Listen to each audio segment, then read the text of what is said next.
Papa mummy के लिए best gift कारवा मिनी।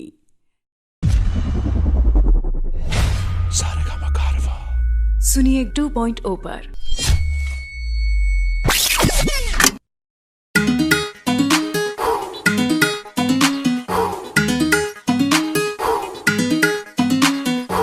ताजा ताजा आयल तूर के हाथे अंगूर ना लागी लंगूर के लार बेकार टप के तोहार देखो तारा तो कहा घूर घूर के बनी चश्मा लगोले। अच्छा बनी चश्मा लगोले दूरबीन जइसन हारमोनिया बजावतनी बीन जइसन हके नाच रे पतर की नागिन जइसन तया के नाच रे पतर की नागिन जइसन।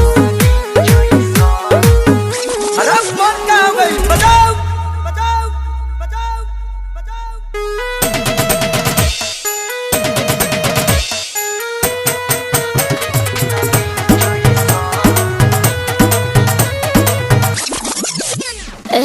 सजिला जब हम ऊपर नीचे सारा जमाना चले पीछे पीछे कहिला फिर से दूर शरीर से लगे लगा है बाहें घींचे घींचे।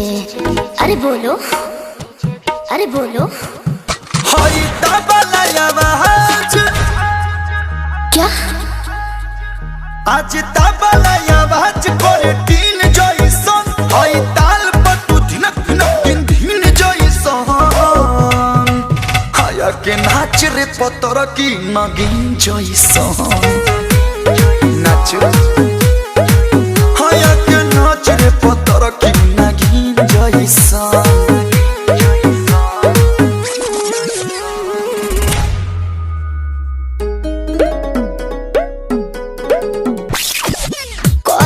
कलू जवन कहतानी कोरा में लेके आंसू काटो जानी आजा तू खुल के मजाला फूल के पूरा बदन भइल पानी पानी।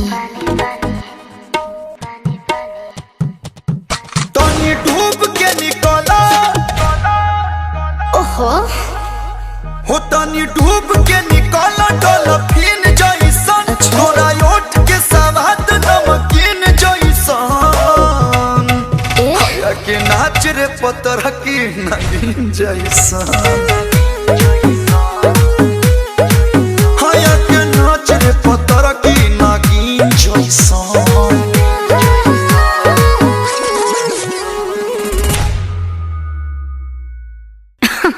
अरे पूरा इंडिया हिली बाबू, खाली तू देखत जा।